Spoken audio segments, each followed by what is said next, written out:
Fadeout, a Day Brandstetter mystery, Book 1, author Joseph Hansen, publisher University of Wisconsin Press, Terrace Books, 1970, narrator Eric Aust. Chapter 13. He hung up the wet coat on the dark service porch, mopped up the rain puddle with a big pink cellulose sponge, then made himself a drink, lit a cigarette, and stood telling himself he had to eat. He didn't feel like driving to Romano's, too far in the drizzle. He opened the big copper-toned refrigerator. The white emptiness inside was dazzling. He looked into cupboards, a dusty can of artichoke hearts. He'd shut himself up here too long with his grief, nothing left to eat. He closed the cupboard. Behind him a voice said, "There's a place that barbecues chickens on Melrose. You want me to go?" The only light burning in the kitchen was a dim fluorescent tube over a built-in range stack. An edge of the brick chimney kept it from touching whoever it was who had parted the shuttered doors from the dining room. But it was a very young voice with a trace of Mexican. He knew it. "Anselmo?" he said. The boy stepped grinning into the light, mop of black hair, face round, brown, smooth as an Aztec pot, 5'6", hip hugger pants of cream corduroy printed with tiny pink and blue flowers, fringed yellow calfskins, boots to the knees, puff-sleeved paisley shirt open damn near to the navel, single gold crescent earring, loops of beads, a strong and dusky smell of incense. "I got my Yamaha outside." "Your Yamaha will rust," Dave said. "What the hell are you doing here? How did you get in?" "Madge Dunstan was in the shop today. She told my mom you were making the scene again. I wanted to see you. I've been wanting to ever since. A long time. I tried to call you at your office, but the line was always busy. They said leave a number, but I didn't have no number to leave. I was all over. I had this gig, delivering stuff. Then I thought, I'll just come here and wait for you. Rod gave me a key one time, to get something for him for the shop." "And you forgot to give it back." Dark lashes lowered, head lowered, voice lowered. "I didn't exactly forget." "No?" "Look, what's this all about, Anselmo? I'm kind of tired tonight." He was. It had been a long, discouraging day. He felt old, yet now inside him, something young and very alert got to its feet. He knew why, and was surprised and not pleased. "Some other time?" The black eyes begged. "You got to eat. You're hungry. I'm hungry. I've been waiting here a long time. If I get the chicken, we can talk while we eat." Dave sighed. It was a mistake, and he knew it was a mistake, but he took bills from his wallet and laid them in the small, round, not very clean hand. "You win. Get French fries too, and anything else you think might taste good." "See." "Okay. 10 minutes. I'll be back." The boots went away, soft and quick. The front door closed outside. The motorbike spluttered into life and snarled off. Then there was only the whisper of the rain. For a moment, Dave frowned at the place where the boy had stood. Then he finished his drink in a long swallow, set the glass down, and began assembling the coffee maker. Anselmo's mother had worked for Rod for a long time, a scrawny little woman with a bad temper, who refused to speak English. She could do anything with a power sewing machine, fast and right. Sometime she had a husband and 6 kids. All were gone now except Anselmo, a late arrival. His mother, old enough to be his grandmother, she brought him with her to the shop, where he would spend the day dressing himself up in scraps of bright cloth. He'd been 4, 5, 6 then, big eye, solemn. His mother had rattled Spanish abuse at him when he got underfoot. Rod had ignored him. It wasn't that Rod disliked children. He never saw them. They didn't exist. In those days, 10, 12 years ago, Dave had enjoyed dropping in at the shop. It was a fine place to be. Rod's ideas had begun to catch on. There was excitement, happiness, promise in the air. There began to be more hired hands, too, and Dave had felt sorry for the little kid lost in the turmoil. He'd made it a habit to take him down to the corner for an orange drink or an ice cream bar to bring him small puzzles in cellophane. From supermarket racks, crayons, a coloring book. They became friends. Then Anselmo started school, and they met less often, but now and then Dave would find him at the shop late afternoons, reading comic books. Dave kept him supplied. On his 8th birthday, he took him to a Dodgers game. On his 9th, to Disneyland. Then the shop moved to glossy new quarters. Assurance took the place of excitement. Dave stopped going now and then. Rod spoke of Anselmo, mostly about trouble between the boy and his mother. Then he appeared at a party Rod threw for his staff at a place with green lawns and a blue pool and low white buildings. 12, maybe 13. Anselmo had seen by then a dark smudge along his childish upper lip, his voice deepening. He had stuck close by Dave that afternoon, very close. Dave had all but forgotten the cabana by the pool, himself under the shower, the boy lurking by the lockers, staring and pretending not to stare. Meaningless at that age. The Yamaha came back. Dave set the tone arm on Bach. Partitas, played by Glenn Gould, and crossed the room and pulled open the front door. Under the wide roof overhang, the boy shed a hooded plastic raincoat, draped it across the glinting little machine, and came toward Dave, grinning and holding out a wet brown paper sack. "Thanks! That was quick." Dave turned inside. Anselmo stopped in the doorway. "My boots are wet." "Take them off and bring them out here." Dave slid plates from the warming oven. The sack held 2 small chickens, brown and varnished, looking swathed in cellophane, a waxed paper, box of French fries, and 4 soft, leaky little paper cups of orange-colored sauce. He fixed the plates. Anselmo patted in child-sized white gym socks and set the boots by the oven. Dave looked at him. "Does your generation drink beer?" "My generation smokes grass," Anselmo said. "The table looks nice, like a picture." "What's the music?" "Would you believe the Rolling Stones?" Dave handed him the plates. "Go sit down. I'll open myself a beer." When he reached the table, the boy had a chicken in both hands and half demolished. He grinned at Dave, chewing. "The Rolling Stones?" He scoffed. Dave smiled, sat down, poured Dos Equis, took a gulp of it, and was suddenly hungry. The chicken tasted machine-made. The potatoes were limp and greasy. He had no faith in the Chalmers gambit. He was afraid he'd lost Olson. $150,000 worth. But he ate very nearly as ravenously as Anselmo, who, while he savaged the chicken, watched Dave across the table, steadily unblinking with big, dark, liquid animal eyes. Then the skeletons were on the plates, and Dave took them away and came back with coffee, and the boy said, "I sleep with it under my pillow." Dave blinked. "What's that?" "The key. Can I have a cigarette?" Dave slid the pack to him. "The key to this house?" "Why?" He lit a match. "Because you are here." A flush darkened the brown, smooth face as the boy leaned to get the flame. When he sat back, his eyes were anxious. "Does that bug you?" Dave stared. The match burned his fingers. He shook it out. "I guess you'd better explain. Do you know what a love-in is?" "In the park, where the hippies go to do their thing. And they got rock bands, make a lot of noise, and people wear..." He glanced down at himself and brought up a small smile. "What they want to. Lots of color. It feels good." "It looks good," Dave said, nodding. "And people give flowers to each other and feed each other and play drums and dance. You know." "I read about it," Dave said. "And everybody says you're beautiful, and you say it back.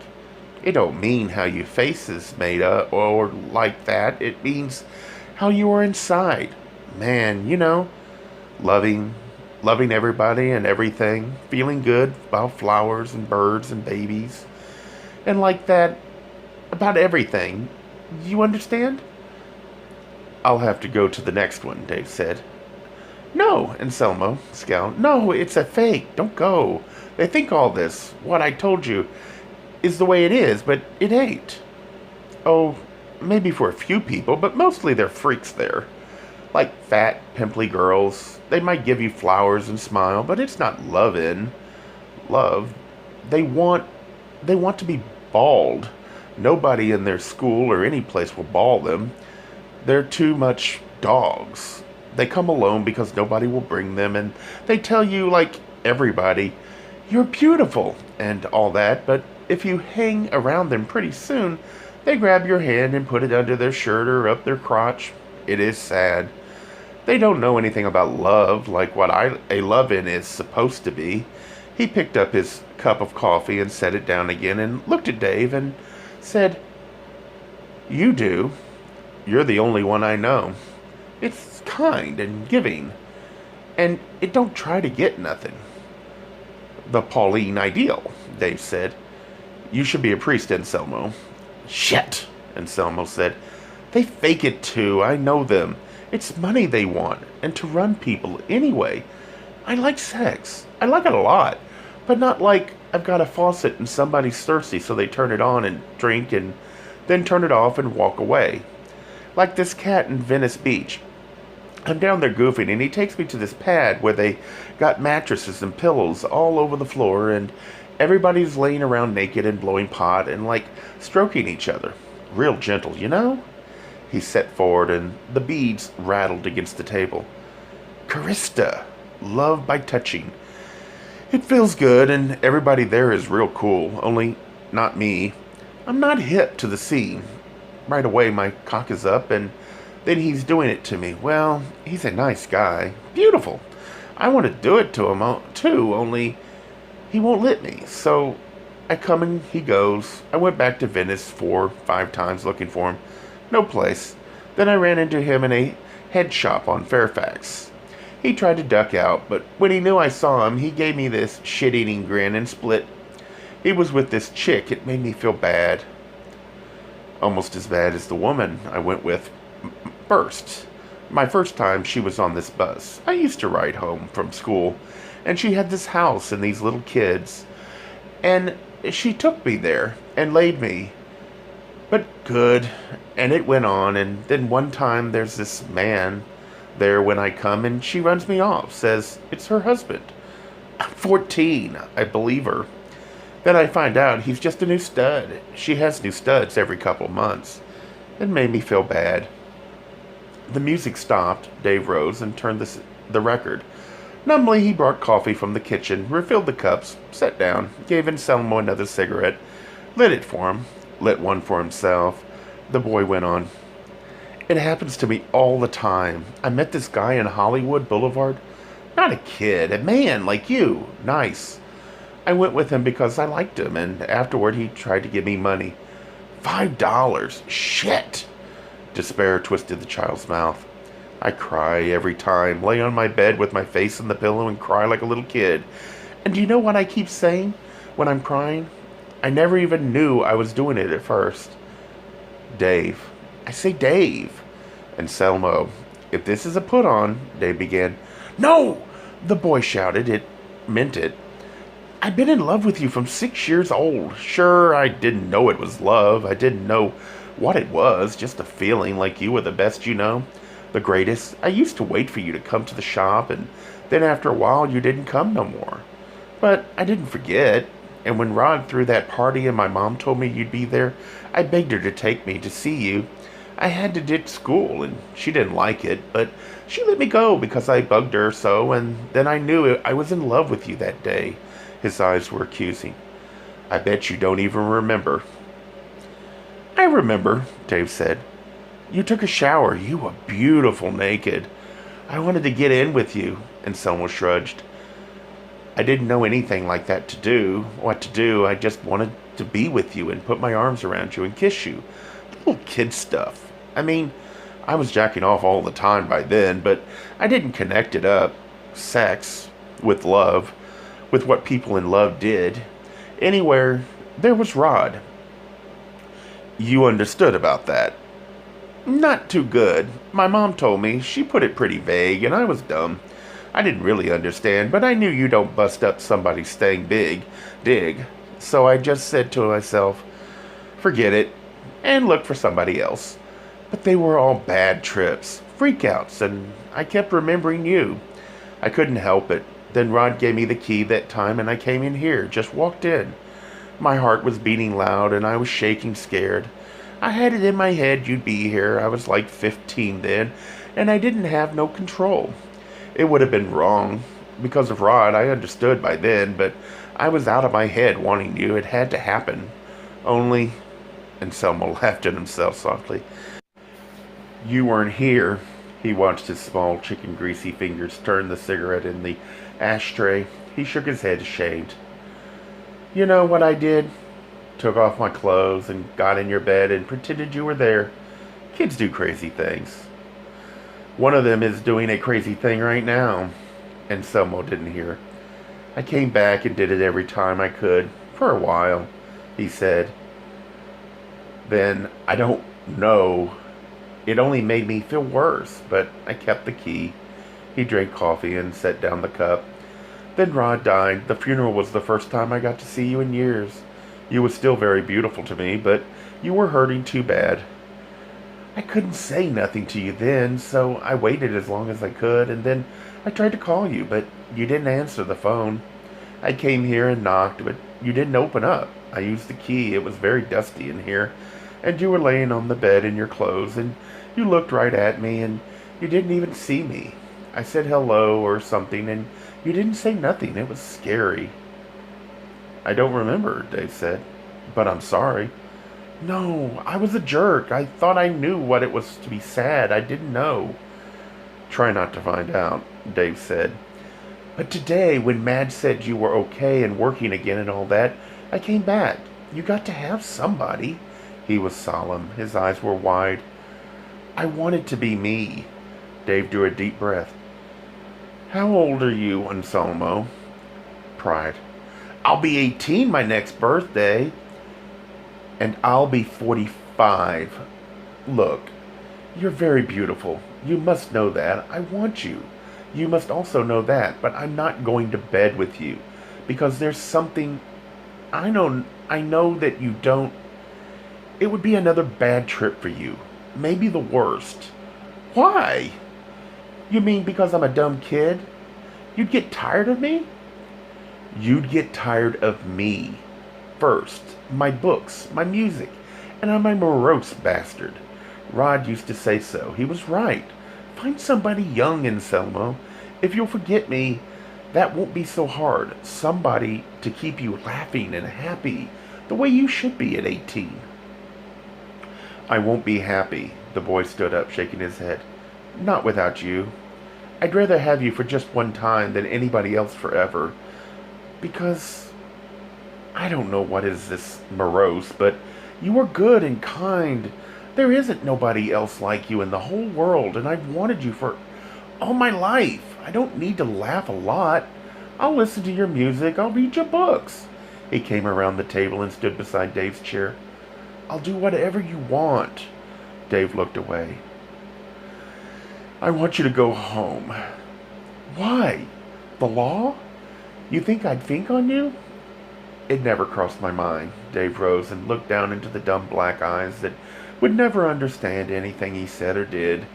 He wanted to close the hard little body in his arms to cover with his mouth, the boy's mouth, dark, parted, waiting, younger. He couldn't have stopped himself. He wasn't younger. He said, I've explained. We wouldn't work out. And Selmo touched him. Let's try and see. I'm not talking about sex. I'm sure that would be fine. But we can't do that 24 hours a day for the rest of your lives. Now look, you said you'd do what I wanted. The boy dropped his hands. See, okay. Mournful, he went to sit on the kitchen floor and pull his boots on. Standing, he gave two little stamps of his feet like a flamenco dancer. Then he looked at Dave gravely. Only, I'm not giving up. Sometime you got to let me. Otherwise, there's no point in living. You'll find somebody else. Dave steered him to the front door and stood there in the chill breath of the rain, watching the sad pantomime with the plastic coat, the straddling, the kicking to lift life of the Yamaha. The boy rode it away woodenly, eyes front down the dim street, crying. Dave shut the door. The music had stopped. The house was very still, very empty again. In the kitchen, he made himself another drink. A Gay Mysteries audiobooks. I think it is easy to hate a label, but a face humanizes the word. So this effort is twofold. To offer comfort to those like myself that your world didn't end because you don't fit into the view of acceptable society on both sides. And in hopes of helping those with family that are LGBTQ, that it doesn't mean we are aliens from the child they once knew. Reassure them so they can maybe be supportive at the same time, being true to their values.